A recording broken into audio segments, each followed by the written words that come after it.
Hello, welcome to Sound and Fury Book Reviews. As usual, I am Tina. For my first book review of 2024, I am reviewing 381 by Aaliyah Whiteley. For some reason, I cannot pronounce Aaliyah. I don't know why. I don't even know if that's how you say it.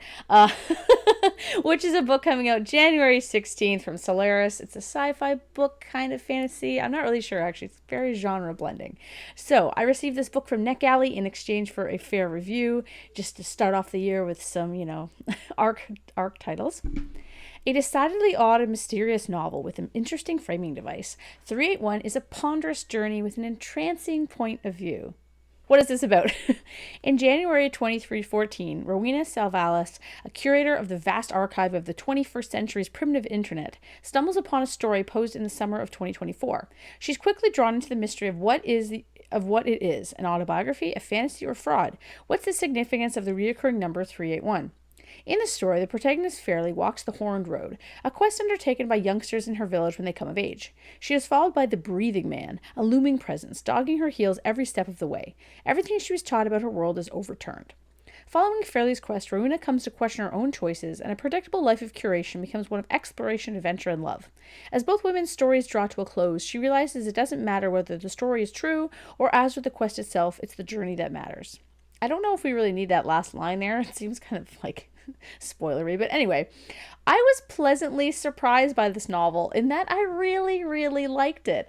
I read another one of Whiteley's books a few years ago, one of the first arcs I think I got on here, and I cannot remember for the life of me what it's called. I'm sure I'll put it up here because I'll figure it out.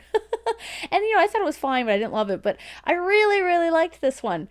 It's hard to classify though. I'd say it's a sci-fi, but it's unclear whether it's post-apocalyptic or just far in the future or set in another world. We spend most of the time following Fairly on her quest, with Rowena's journey being carried by the footnotes for the most part. I can understand if people aren't as into it as I was, though. It's rather meandering, the purpose isn't very clear, and while things happen, it's definitely not an action-packed book. In truth, I found it a meditative, entrancing journey. I love a story where you're not really sure what's going on, and one that leans into its weirdness. This book is very weird. I'm going to talk about something that's not really a spoiler, but it's also an integral part of the story that I absolutely loved, and that's the point of view. It shifts from first, second, and third, and based on things that happen in the novel. We're following the same character, but certain waypoints cause the POV to shift. In this way, we're reminded that the story we are reading is a story that Rowena has found and is reading. It gives it a kind of found text kind of thing. In this way, we're led to a question. What is this story? Is it a work in progress where the writer hasn't decided on a POV and was potentially going to modify it to one POV later? Was that intentional? Is it a finished published novel? What are the POV shifts meant to signify in terms of our understanding of the journey and of Fairly's character?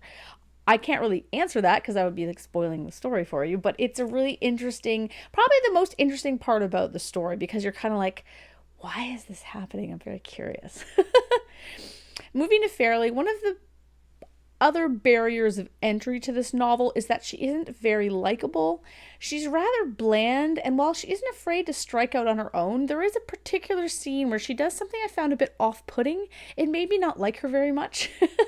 My opinions about her didn't really change over the course of the book either. I found her, a fine person to follow in a sense, but as I said, she's rather bland because I think she's meant to be the purveyor of the journey more than this be like an in-depth character study. I don't think we're supposed to get out of it, this huge story arc about Fairly. I think we're meant to almost like be placed into her shoes to experience the journey that she's on, if that makes sense.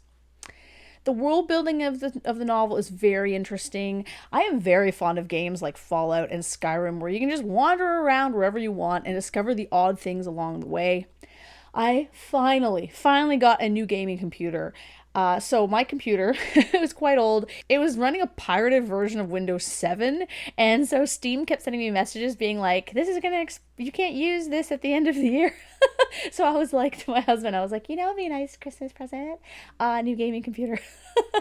Because, I can't just go and buy those things for myself because I'm so cheap. And he bought all the parts and he put it together and he built it for me.